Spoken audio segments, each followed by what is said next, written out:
We are going to learn about type of chemical reaction. ये बहुत ही easy है, सब लोग इसको हवा बना के रखा हुआ है, बट सच में मैं आपको बताता हूँ, आप जैसे जैसे मेरे साथ पढ़ते रहोगे आपको समझ में आएगा ये one of the easiest thing. Okay, so सबसे पहले बात करते हैं यहाँ पे कितने टाइप ऑफ रिएक्शंस पढ़ने हैं। आपकी बुक में 5 टाइप ऑफ रिएक्शन दिए हुए हैं, जिसमें सबसे पहले है कॉम्बिनेशन रिएक्शन, डीकम्पोजिशन रिएक्शन, फिर तीसरा है डिस्प्लेसमेंट रिएक्शन, फोर्थ है डबल डिस्प्लेसमेंट रिएक्शन, और लास्ट में है redox, reduction oxidation. But actually मैं आपको 7 टाइप ऑफ रिएक्शन समझाने वाला हूँ। सेम कॉम्बिनेशन वो सब 5 तो है, बट 6th और 7th होगी आपकी प्रेसिपिटेशन और neutralisation. So total 7 type of combination, 7 type of reactions है जिसको हम लोग पढ़ने वाले हैं। So let's start to understand it. Okay, so let us learn about combination reaction. Combination reaction का मैंने दूसरा नाम दिया हुआ है गेटिंग मैरिड। जैसे हम लोग यहाँ पे, आप लोगों को पता है, यहाँ पे 2 इंसान यहाँ पे मैरिज करते हैं और वो एक हो जाता है। सो सेम वे यहाँ पे एलिमेंट्स और कंपाउंड्स के साथ भी होता है। जैसे आप समझ लो ए और बी 2 रिएक्टेंट्स है और वो मिलके ए बी हो रहे हैं। ये केमिस्ट्री की दुनिया है, यहाँ पे 3 लोग भी एक साथ शादी कर सकते हैं। डोंट गेट मी रॉन्ग, यहाँ पे ए बी और सी 3 रिएक्टेंट्स है और वो मिलके ए बी सी प्रोडक्ट बना, समथिंग लाइक दैट। ओके, सो यहाँ पे अब थोड़े एग्जांपल्स है। याद रखो, कॉम्बिनेशन रिएक्शन एलिमेंट के बीच में हो सकती है, कंपाउंड के बीच में हो सकती है, एज वेल एज कंपाउंड और एलिमेंट के बीच में भी हो सकती है। मैं आपको तीनों के एग्जांपल इमेजेस में आपको दिख रहे होंगे, आप अच्छे से देख लो और उसको समझ लो। हम लोग यहाँ पे आपके एनसीईआरटी की बुक के हिसाब से चलता है, तो हम लोगों को यहाँ पे एक्टिविटी 1.4 समझना होगा। सो एक्टिविटी 1.4 के बारे में समझते हैं। ओके, एक्टिविटी 1.4 में आप देख पा रहे होंगे, मैंने इमेज में दिखाया हुआ है, और आपकी एक्टिविटी 1.4 कुछ ऐसा बोलती है। हम लोगों को एक बीकर में कैल्शियम क्विकलाइम लेना है।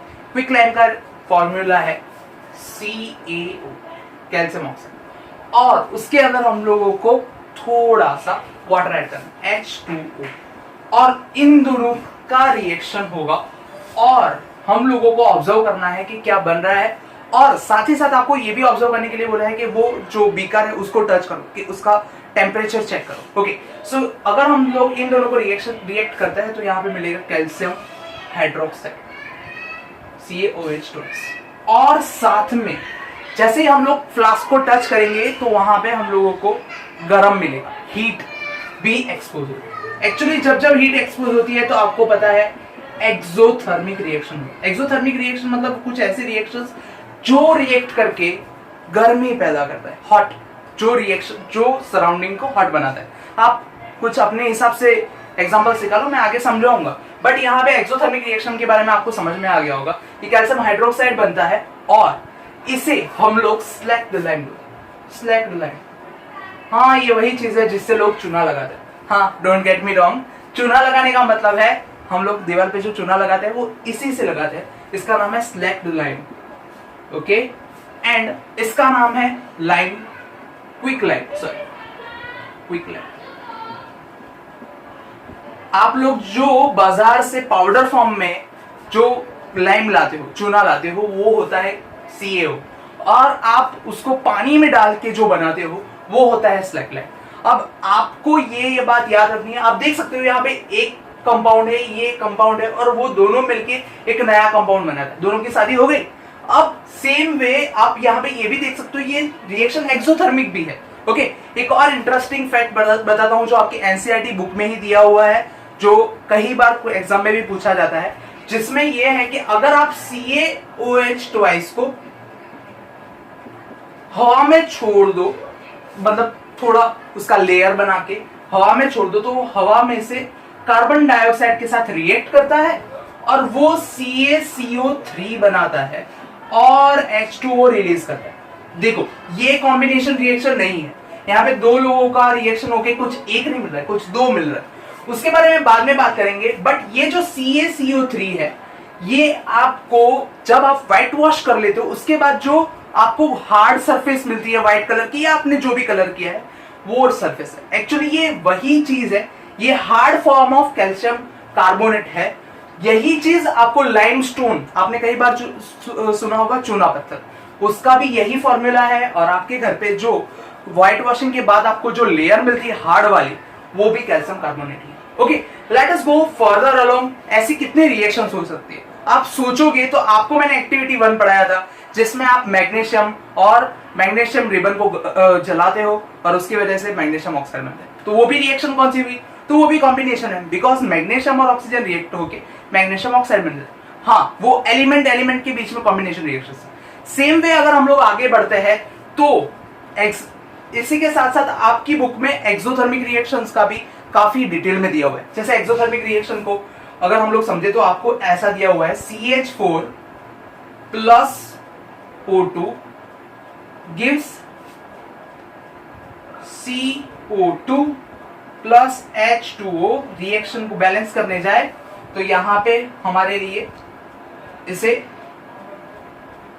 H2 है, यहां पे H4 है, तो ये 2 को 4 बनाने के लिए यहां पे मैंने 2 मल्टीप्लाई किया तो O भी 2 हो गया, यहाँ पे 2O, यहाँ पे 2O, 4 हो गया, तो यहाँ पे 2 मल्टीप्लाई करेंगे और बाकी सब कुछ बैलेंस्ड। ओके, तो ये भी कॉम्बिनेशन, ये भी एक टाइप का कंबशन हो गया जहां पे मीथेन गैस ऑक्सीजन के साथ रिएक्शन करके कार्बन डाइऑक्साइड और वाटर वेपर बनाता है और साथ में हीट एक्सपोज करता है। एक और ऐसी रिएक्शन है जैसे जिसे हम लोग रेस्पिरेशन बोलते हैं। रेस्पिरेशन जो हमारा सांस लेना और सांस छोड़ना होता है। जब हम लोग सांस छोड़ते हैं तो हम लोग एक्चुअली फील कर पाते हैं कि उसमें हीट है। वो हीट आदि कहां से?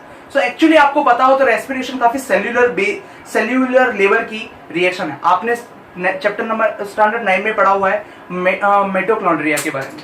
मिटोकॉन्ड्रिया एक्चुअली रिएक्शन करता है, वो सेल का पावर हाउस बोला जाता है। वहां पे आप जो खाना खाते हो वो स्टार्च में से ग्लूकोज बनता है और वो ग्लूकोज C6H12O6 उसको ऑक्सीजन, मतलब हम लोग जो ऑक्सीजन लेते हैं उसकी प्रेजेंस में उसको ब्रेक डाउन करता है, उसमें से CO2 और साथ में H2O और साथ में हीट निकलती है। ये बिल्कुल ऐसी ही रिएक्शन है। आप देखो दोनों के प्रोडक्ट सेम, बट हाँ ये हमारे बॉडी में होती है, हर एक सेल ये काम करता है।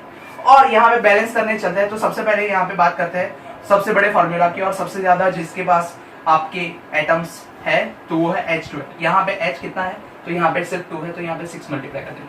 अब हम लोग देख सकते हैं यहाँ पे 2H है, यहाँ पे 6 2 12। अब नेक्स्ट बात करते हैं C6, यहाँ पे C6 है और यहाँ पे C ओनली 1 है, तो यहाँ पे भी 6 मल्टीप्लाई करते हैं, तो यहाँ पे C6 हो गया। पर अब हम लोग ऑक्सीजन की तरफ बढ़ते हैं क्योंकि अब सिर्फ बचा ऑक्सीजन। यहाँ पे 6 2 12O हो गया है, यहाँ पे 6 1 6 हो, मतलब ये टोटल 18 हो गया। अगर यहाँ पे 18 है तो ये भी 6O तो है, तो यहाँ पे कितना होना चाहिए? अगर मैं 6 मल्टीप्लाई कर दूं तो 6 2 12O हो जाएगा, और यहाँ पे भी 18 हो और यहाँ पे भी 18 हो। आप देख सकते हो दोनों बैलेंस हो चुके। और ये हमारी रेस्पिरेशन की प्रोसेस है एक्सोथर्मिक। आपको सिंपली ये मैं क्यों समझा रहा हूँ, बहुत बार क्वेश्चन पूछा जाता है कि give the definition of exothermic reaction as well as give one example, तो आप ये दे सकते हो। साथ ही साथ रोटनिंग ऑफ वेजिटेबल्स अगर आप ये खुद अपने आप से भी ट्राई कर सकते हो। आप जो कोई भी मतलब हरा वेजिटेबल मिले उसको एक थैली में बंद कर दो, और वो थैली में बंद करने के बाद उसको नॉर्मली छोड़ दो 2-3 दिन के लिए। अब आप जब पहले तो उसे 2-3 दिन के बाद वो पॉलीथीन को खोलोगे तो सबसे पहले फाउल स्मेल आएगी जो वो सड़ने की वजह से। साथ ही साथ आप फील कर पाओगे कि वो हॉट है, उसके अंदर से जो हवा आ रही है वो हॉट है, तो वो भी हीट एक्सपोज करता है। आप कुछ अपने हिसाब से कुछ एग्जांपल्स बनाओ, आप बताओ कि कोई आपकी नजर में एक्सोथर्मिक रिएक्शन हो, और आप मुझे कमेंट में लिख सकते हो कि आपकी एक्सोथर्मिक रिएक्शंस क्या होगी। मैं उसको अप्रिशिएट करूंगा क्योंकि बहुत कम लोग सोचने पे जोर लगाते हैं। सिर्फ वीडियो देखना इट्स सिंपल थिंग, पर सोचने पे जोर लगाना इट्स टफ थिंग। ओके, यहाँ पे हमारी कॉम्बिनेशन रिएक्शन कंप्लीट होती है। So let's move on to decomposition reaction. Okay, let us talk on the decomposition reaction. मैं डिकम्पोजिशन रिएक्शन को दूसरा नाम दे रहा हूँ गेटिंग डाइवर्स्ड। लास्ट रिएक्शन थी कॉम्बिनेशन रिएक्शन और उसका नाम था गेटिंग मैरिड। वहां पे 2 रिएक्टेंट्स मिल रहे थे, यहाँ पे 2 रिएक्टेंट्स अलग हो रहे, मतलब एक कंपाउंड होगा और कंपाउंड से 2 रिएक्टेंट्स अलग अलग हो रहे होंगे। जैसे आप इमेज में देख पा रहे होंगे A B और अलग होके A प्लस B बनता है। मैं एक आपको एग्जांपल देता हूँ, क्विक एग्जांपल दे देता हूँ। जैसे H2O वो अलग होके H2 प्लस O2 बनाते हैं। अगर इसको बैलेंस करने जाए तो यहाँ पे 2 लगाना पड़ेगा और यहाँ पे 2 लगाना पड़ेगा। Okay, let's go further. अब decomposition reaction, actually decomposition reaction के टोटली 3 टाइप्स है। पहला टाइप है thermal decomposition reaction, second type है इलेक्ट्रिकल डिकम्पोजिशन रिएक्शन, और तीसरा है फोटो डिकम्पोजिशन रिएक्शन। अब सबसे पहले हम लोग थर्मल डिकम्पोजिशन रिएक्शन की बात करते हैं। यहाँ पे आपको एक्टिविटीज के बारे में देखना पड़ेगा। यहाँ पे एक्टिविटी आप 1.5 के बारे में बात करूंगा मैं। As you can see activity 1.5 in your image, that is activity 1.5 में हम लोग फेरस ऑक्साइड क्रिस्टल को जला रहे हैं, मतलब जला रहे हैं मतलब गर्म कर रहे हैं। तो क्या होगा एक्चुअली जब हम लोग फेरस, याद रखिए फेरस सल्फाइड क्रिस्टल, ये ग्रीन वेट्रियोल भी बोला जाता है, ग्रीन वेट्रियोल। जब हम लोग इसको जलाते हैं तो हम लोगों को FeSO4 एनहाइड्रियस फेरस सल्फेट मिलता है और साथ में 7H2O रिलीज होता है। जलाने की वजह से H2O रिलीज होता है सिंपली। ओके, अगर इसको और भी जलाते हैं तो FeSO4, आप यहाँ पे देख पा रहे होंगे, यहाँ पे ये पूरा था और उसमें से दो अलग अलग कंपाउंड्स आपको मिले। अब अगर आप FeSO4 कंपाउंड को और भी जलाते हो तो सबसे पहले आपको Fe2O3 फेरिक ऑक्साइड, याद रखिए ये फेरिक ऑक्साइड है, फेरिक ऑक्साइड प्लस आपको मिलेगा SO2 sulphur dioxide plus SO3, और ये ब्राउन कलर का होगा, ब्राउन रेसिड्यू।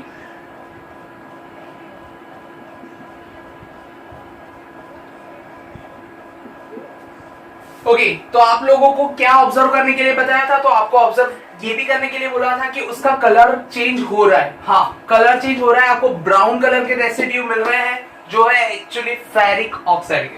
आपको याद रखना है आयरन के ऑक्साइड तीन टाइप के होते हैं। एक फेरस ऑक्साइड होता है जिसे हम लोग FeO बुलाते हैं, दूसरा फेरिक ऑक्साइड होता है जिसे हम लोग Fe2O3 बुलाते हैं, और तीसरा double oxide, double iron oxide होता है जिसे Fe3O4 बोलते हैं। जो आप देख सकते हो इन दोनों का एडिशन है, Fe1 Fe2 हो गया Fe3, O3O4 like that. Okay, तो यहाँ पे आपको समझ में आया होगा, ये भी डिकम्पोजिशन रिएक्शन ही आप देख सकते हो, Fe प्लस FeSO4 और यहाँ पे Fe2O3 SO2 और SO3, मतलब एक चीज में से आपको तीन तीन चीजें अलग दिख रही है। Okay, so this is first activity. अब हम लोग एक्टिविटी 1.6 की तरफ बढ़ते हैं। सो वेट अ सेकंड, हाँ इससे पहले यहाँ पे जो फेरस सल्फेट है, इसके बाद आपको एक और रिएक्शन दी है, उसके बारे में भी बात कर लेते हैं। सो वेट अ सेकंड। ओके, अब थर्मल डिकम्पोजिशन में आपको एक और एग्जांपल दिया हुआ है जो कि है CaCO3। ये है आपका लाइमस्टोन। अगर उसको आप गर्म करते हो, हीट देते हो, तो आपको मिलता है CaO जो है क्विक लाइम और CO2 रिलीज हो। ये कैल्शियम ऑक्साइड को ऑब्टेन करने की आपकी इंडस्ट्रियल मेथड है, या ये कैल्शियम ऑक्साइड से आप लोग सीमेंट ऑब्टेन कर सकते हो। आपको NCERT बुक में ये दिया हुआ है, मैंने हाईलाइट करके रखा हुआ है, आप उसे अच्छे से देख लेना। अगर नेक्स्ट बात करते हैं तो अब एक्टिविटी 1.6 की बात करते हैं। एक्टिविटी 1.6 में आप लोगों को मैंने शेयर किया हुआ है, इमेज आप देख सकते हो, जहां पे आपको 2 ग्राम लीड नाइट्रेट लेना है। So that is PbNO3 twice, और उसको गर्म करना है। जब आप उसको गर्म करोगे तो PbO लीड ऑक्साइड बनेगा प्लस NO2 मतलब nitrogen dioxide plus O2 release होगा। अब आप यहाँ पे देख सकते हो, आपको ये खुद बैलेंस करना है, मैं बैलेंस करने में टाइम वेस्ट नहीं करूंगा। अब आपको बैलेंसिंग आना चाहिए, ठीक है। मोस्ट इंपोर्टेंट थिंग, ये व्हाइट कलर का होता है, ओके, और ये येलो कलर का मिलता है, और ये ब्राउन फ्यूम्स के साथ चलता है। ब्राउन फ्यूम्स क्या होते हैं, सिंपली अगर आपको समझा दूं तो मैंने आपको इमेज दिखाई हुई है, जहां पे आप शादियों में जाते हो तो कई बार धुएं वाला पटाखा होता है जिसको जलाते हैं और उसमें से अलग अलग ब्लू पिंक कलर का धुआं निकलता है, और सब लोग उसको एंजॉय करते हैं। सेम भी यहाँ पे ब्राउन फ्यूम्स के साथ ये रिएक्शन होगी। तो that's all about the observation. अब यहाँ पे हमारा थर्मल डिकम्पोजिशन कंप्लीट होता है। अब हम लोग इलेक्ट्रिक डिकम्पोजिशन पे पहुंचते हैं। यहाँ पे इलेक्ट्रिक डिकम्पोजिशन में आपको एक ही एग्जांपल दिया हुआ है, so let me explain you very well. Okay, so let us learn about electrical decomposition. अभी तक हम लोगों ने थर्मल डिकम्पोजिशन के बारे में समझा है। थर्मल डिकम्पोजिशन में हर बार जो भी रिएक्शन हो रही थी वो डिकम्पोजिशन करने की वजह से, करने के लिए हम लोगों को हीट अप्लाई करनी पड़ती थी। बट अब सिनारियो चेंज हो जाएगा। अब हम लोग इलेक्ट्रिसिटी अप्लाई करेंगे और एक कंपाउंड को डिकम्पोज करेंगे। सो सबसे पहले हम लोग इलेक्ट्रिकल डिकम्पोजिशन में आपकी एक्टिविटी जो है उसको समझते हैं। तो यहाँ पे आपको एक अरेंजमेंट दी हुई है, मैं आपके लिए यहाँ पे इमेज दिख रही होगी। जो अरेंजमेंट में आपको एक बीकर दिख रहा होगा, बीकर के साथ साथ आपको दो टेस्ट ट्यूब्स दिख रही होगी। नीचे आपको कार्बन के रॉड्स लगे हुए हैं और वो कार्बन के एक रॉड को नेगेटिव टर्मिनल, बैटरी के नेगेटिव टर्मिनल के साथ और एक रॉड को पॉजिटिव टर्मिनल के साथ जोड़ा गया है, जिससे आपको समझ में आ रहा होगा कि ये एक इलेक्ट्रिसिटी यहाँ से पास होगी। और दोनों टेस्ट ट्यूब की अगर आप एंड में देखते हो तो आपको एक टेस्ट ट्यूब में थोड़ा ज्यादा जगह खाली मिलता है और दूसरे टेस्ट ट्यूब में थोड़ा कम जगह खाली मिलता है। उसके बारे में हम लोग बाद में बात करेंगे, वो क्यों हुआ, कैसे हुआ। बट सबसे इंपॉर्टेंट थिंग है यहाँ पे एक चीज समझनी है, नेगेटिव टर्मिनल के साथ जो कार्बन रॉड जुड़ी हुई है उसे हम लोग कैथोड बोलते हैं, और पॉजिटिव टर्मिनल के साथ जो रॉड जुड़ी हुई है उसे एनोड बोलते हैं। अब आपको बहुत सारे लोगों को इसमें कंफ्यूजन होता है कि कैथोड और एनोड किसे बोले। याद रखिए, कैटायन याद रखिए। Cations are ions which have the positive charge and anions याद रखिए, anions are ions which have the negative charge. अगर हम लोग कैटायन की बात करते हैं वो पॉजिटिव है, पॉजिटिव किससे अट्रैक्ट होता है, तो पॉजिटिव अट्रैक्ट होता है नेगेटिव से, इसलिए हम लोग नेगेटिव को कैथोड बोलते हैं। और यहाँ पे आपको कैटायन तो याद रहेगा, कैटायन में टी है, टी में प्लस साइन दिख रही है, इसलिए ये प्लस होता है। कैटायंस मतलब पॉजिटिव आयंस, और वो जाके किससे अट्रैक्ट होंगे, सो नेगेटिव आयंस, इसलिए नेगेटिव टर्मिनल से। इसलिए नेगेटिव टर्मिनल को हम लोगों ने कैथोड बोला है, क्योंकि नेगेटिव टर्मिनल पे कैथोड जाके अट्रैक्ट होंगे। और एनोड इसलिए हम लोगों ने पॉजिटिव टर्मिनल को बोला है क्योंकि एनायंस नेगेटिव होते हैं और नेगेटिव चार्ज अट्रैक्ट होता है पॉजिटिव से, इसलिए हम लोग पॉजिटिव टर्मिनल को एनोड बोलते हैं। अब हम लोग अगर इसमें समझते हैं तो डिकम्पोजिशन रिएक्शन में आपको H2O में से जब हम लोग इलेक्ट्रिसिटी पास करते हैं,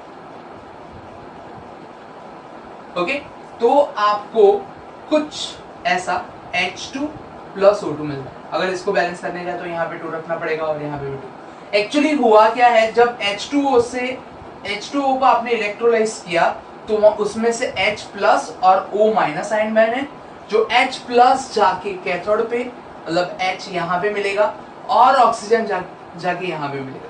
H2 यहाँ पे मिला, O2 यहाँ पे मिला।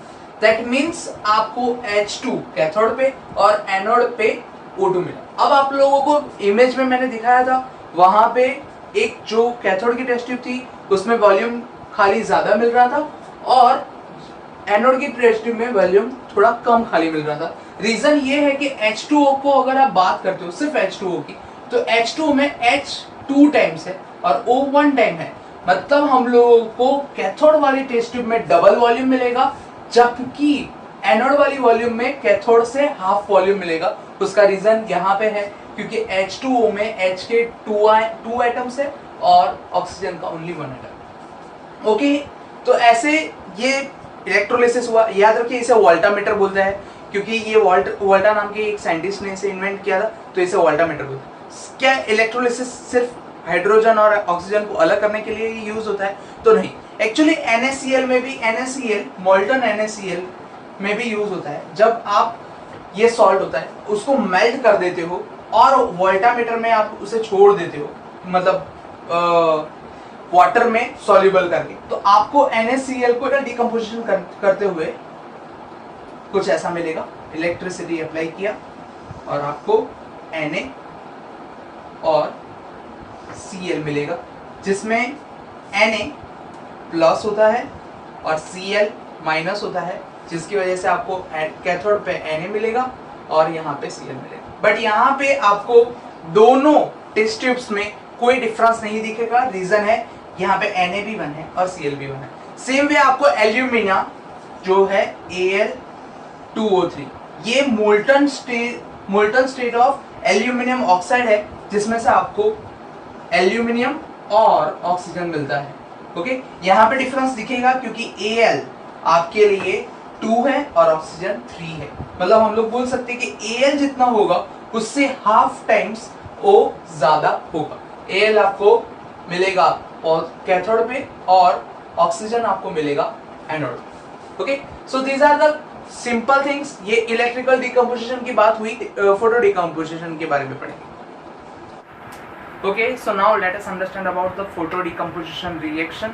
अब यहाँ पे फोटो डिकम्पोजिशन रिएक्शन में पहले हम लोगों ने 2 डिकम्पोजिशन रिएक्शन पढ़ चुके हैं, जिसमें पहला डिकम्पोजिशन रिएक्शन आपने पढ़ा हुआ है जो कि है थर्मल डिकम्पोजिशन, सेकेंड था इलेक्ट्रिक डिकम्पोजिशन और अभी थर्ड है photo decomposition. Photo decomposition reaction काफ़ी इजी है, सिर्फ 2 एग्जाम्पल है, जिसमें से पहला है AgCl प्लस AgCl को अगर आप सनलाइट देते हो,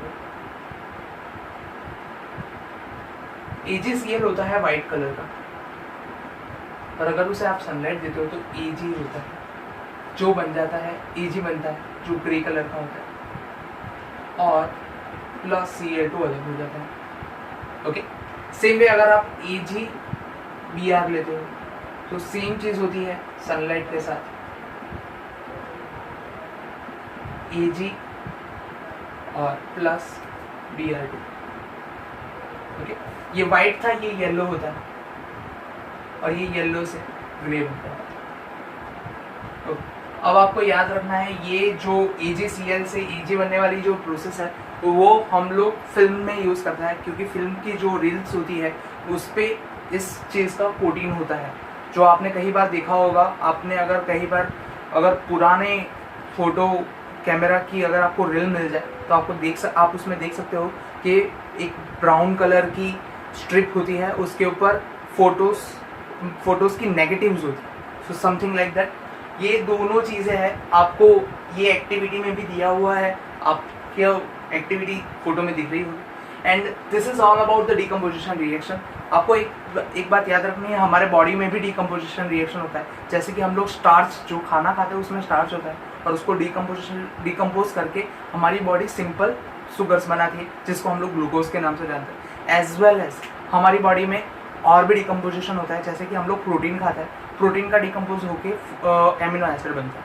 ओके, और एक और चीज़ याद रखनी है कि decomposition reaction are almost endothermic, मतलब वो सराउंडिंग को कूल कर देता है या सराउंडिंग से एनर्जी देता है। अभी आप बोलोगे सर ये हर बार होता है, तो ऑलमोस्ट हर बार होता है। डिकम्पोजिशन रिएक्शन में थर्मल में देखा था वो हीट एब्जॉर्ब करता था, सेकंड देखा था तो उसमें इलेक्ट्रिसिटी एब्जॉर्ब करता है, और थर्ड देखते हो तो उसमें फोटो मतलब लाइट एब्जॉर्ब करता है। सो हर बार कुछ ना कुछ एब्जॉर्ब करता है, और उसी की वजह से यहाँ पे डिकम्पोजिशन होता है। So this is all about decomposition reaction. तो ये वीडियो में आप लोगों ने इतनी चीज़ें सीखी है। First of all type of chemical reaction, फिर दूसरा था कॉम्बिनेशन रिएक्शन, और तीसरा था डिकम्पोजिशन रिएक्शन। अब नेक्स्ट वीडियो में हम लोग क्या सीखने वाला है, तो नेक्स्ट वीडियो में और 3 टाइप ऑफ रिएक्शन सीखेंगे, जो कि है displacement reaction, double displacement reaction और प्रेसिपिटेशन, जो आपकी बुक में नहीं है पर मैं पढ़ाऊंगा। Okay, so thank you for watching this video and stay tuned.